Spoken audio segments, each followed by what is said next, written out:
درود و سلام ہو محمد اور اس کی پاک آل پر۔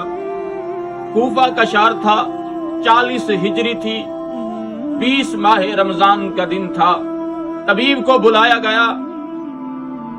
علی بیماری کی حالت میں، زخمی حالت میں گھر میں موجود تھے۔ علاج کرایا گیا۔ طبیب نے کہا، اے حسن مولا، تیرے بابا کے جسم میں زہر پھیل چکا ہے، اب اس کا علاج نہیں ہے، جتنا ہو سکے علی کو دودھ پلاؤ۔ علی نے کسی سے دودھ نہیں مانگا۔ مولا حسن نے بھی اعلان نہیں کیا کہ ہمیں دودھ دیا جائے۔